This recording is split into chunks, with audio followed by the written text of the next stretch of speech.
Kita sering banget minum obat kan? Tapi tahukah kalian kalau setiap kali kita menelan sebutir pil antibiotik, ada sebuah aksi spionase, bahkan perang besar-besaran tingkat sel yang terjadi di dalam tubuh kita. Nah, hari ini kita bakal bongkar tuntas soal resistensi antimikroba atau AMR.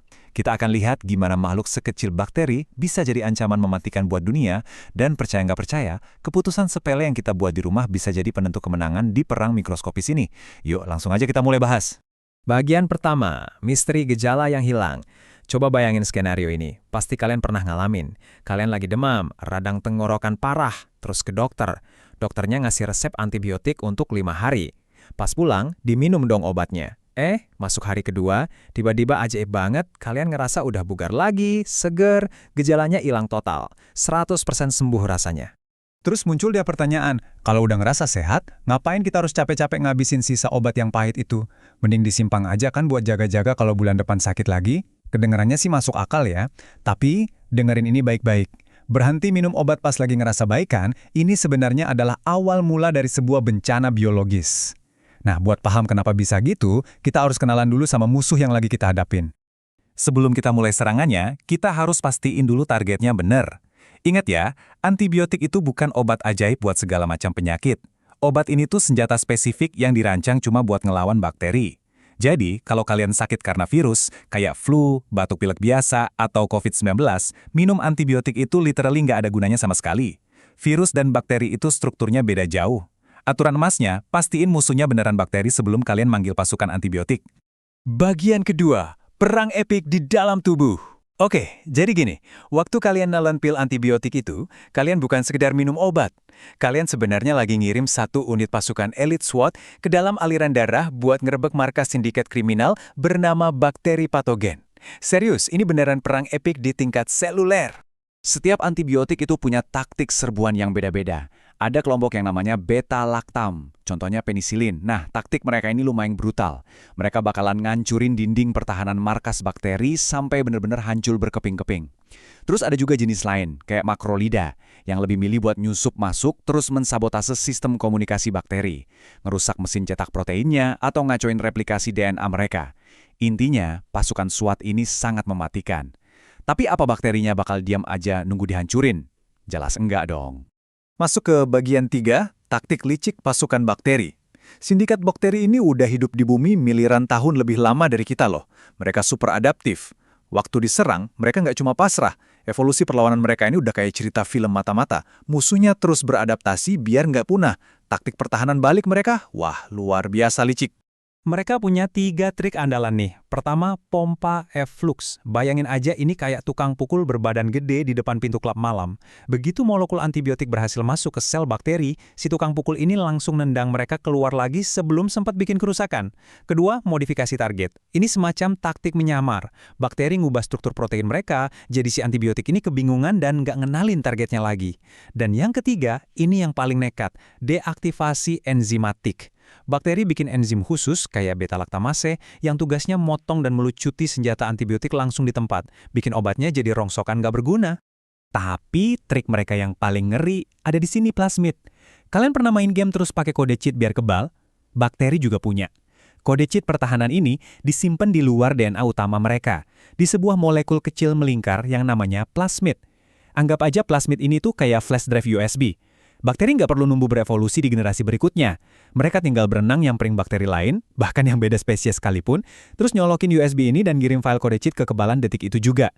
Jadi, satu bakteri belajar cara nendang antibiotik, besoknya jutaan bakteri tetangganya udah pada bisa semua. Gila banget kan? Dan ini bukan cuma teori ya, coba lihat data laporan pengawasan resistensi global dari WHO nih. Kita bisa lihat seberapa tinggi persentase resistensi bakteri kayak E. coli dan MRSA, terutama di wilayah Afrika dan Asia Tenggara. Ini bukti nyata kalau taktik transfer USB kode cheat yang barusan kita bahas tuh benar-benar lagi terjadi dalam skala global yang masif banget. Senjata utama kita udah mulai kehilangan ketajaman. Lanjut ke bagian 4, evolusi superbug yang mengerikan. Sekarang, mari kita sambungin cerita mata-mata tadi ke misteri di awal tadi. Ingat kan skenario di mana kalian ngerasa baikan di hari kedua, terus mutusin berhenti minum pil? Disinilah momen ahanya. Inilah persisnya gimana kelalaian kecil kita justru membantu ngelahirin monster yang kita sebut superbug. Coba kita urai pelan-pelan. Di 2 hari pertama kalian minum antibiotik, siapa coba yang mati duluan? Ya pasti bakteri-bakteri kroco yang paling lemah. Makanya kalian ngerasa sehat, soalnya sebagian besar dari mereka udah musnah. Tapi, di sudut-sudut gelap tubuh kalian, masih ada bakteri-bakteri bos yang paling tangguh. Mereka belum mati, cuma lagi terluka aja. Nah, pas kalian berhenti minum obat di hari ketiga, kalian narik mundur pasukan SWAT kalian sebelum misinya benar-benar selesai. Hasilnya, bos-bos kriminal ini selamat. Mereka udah nggak punya saingan bakteri lemah lagi, mereka malah berpesta, berkembang biak dengan cepat, dan bagi-bagiin flash drive USB kode cheat tadi ke generasi baru. Selamat, berhenti minum obat lebih awal tuh sama aja kayak kalian jadi personal trainer buat bakteri, ngelatih mereka jadi makin kuat dan kebal. Kalian baru aja nyiptain superbug di tubuh kalian sendiri. Terus, apa jadinya kalau superbug ini sampai lepas kendali? Kita bisa lihat kenyataannya dari laporan pengawasan di Bangladesh. Di sana kelihatan kalau unit perawatan intensif atau ICU rumah sakit fungsinya berubah jadi agak tragis. Alih-alih cuma jadi tempat penyembuhan, tekanan pemakaian antibiotik dosis tinggi di sana malah bikin ICU jadi zona amplifikasi. Ini udah kayak boss level gitu, tempat di mana bakteri-bakteri paling ganas seperti Klebsiella pneumonia yang bahkan udah kebal sama carbapenem yang notabene adalah antibiotik pertahanan terakhir kita, belajar bertahan hidup dan nyebar kemana-mana. 10 juta. Yep, kalian nggak salah dengar. Para ahli ngasih peringatan keras nih. Kalau kita nggak segera ngerubah cara kita pakai antibiotik, di tahun 2050 nanti, infeksi bakteri kebal obat ini bisa membunuh sampai 10 juta orang tiap tahunnya di seluruh dunia. Bayangin, angka ini bahkan bakal ngelampauin angka kematian karena kanker. Hal-hal yang dulunya gampang banget diobatin, kayak infeksi saluran kemih atau luka gores kecil, bisa-bisa berubah jadi hukuman mati. Bagian kelima, senjata rahasia di tangan kita. Oke, tarik nafas dulu. Dengerin angka tadi emang bikin merinding, tapi jangan panik. Karena sebenarnya kita punya senjata rahasia. Solusinya nggak cuma nungguin ilmuwan di lab nemuin obat baru kok, tapi solusi paling ampuhnya justru ada di tangan kalian sendiri, di rumah kita masing-masing. Kita masih bisa banget menangin perang mikroskopis ini, asalkan kita main pakai aturan yang benar. Inilah aturan mainnya. Pertama, harus disiplin waktu. Kalau dokter bilang minumnya 3 kali sehari, itu artinya harus diminum per 8 jam. Pasukan SWAT butuh bala bantuan yang datangnya tepat waktu, biar bakterinya terus tertekan. Kedua, dan ini yang paling penting, habiskan seluruh obatnya. Walaupun kalian ngerasa udah sehat, seger bugar, tetap lanjutin minum sampai hari terakhir sesuai resep. Kita harus habisin bakterinya sampai ke akar-akarnya, jangan sampai nyisain si bos kriminal tadi. Dan yang ketiga, nggak usah berlaga jadi dokter. Jangan sengaja nyisain obat buat penyakit bulan depan, dan please banget, jangan pernah kasih sisa antibiotik kalian ke orang lain.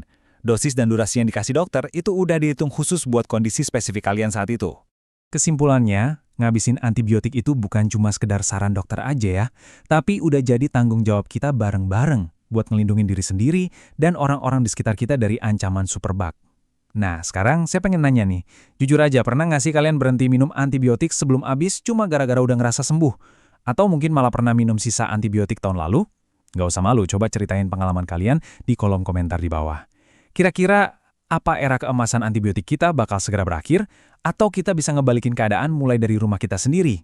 Yuk kita ngobrol di komentar. Terima kasih udah nemenin sesi bahas tuntas kali ini. Tetap sehat, tetap pijat pakai obat, dan sampai jumpa di pembahasan seru berikutnya.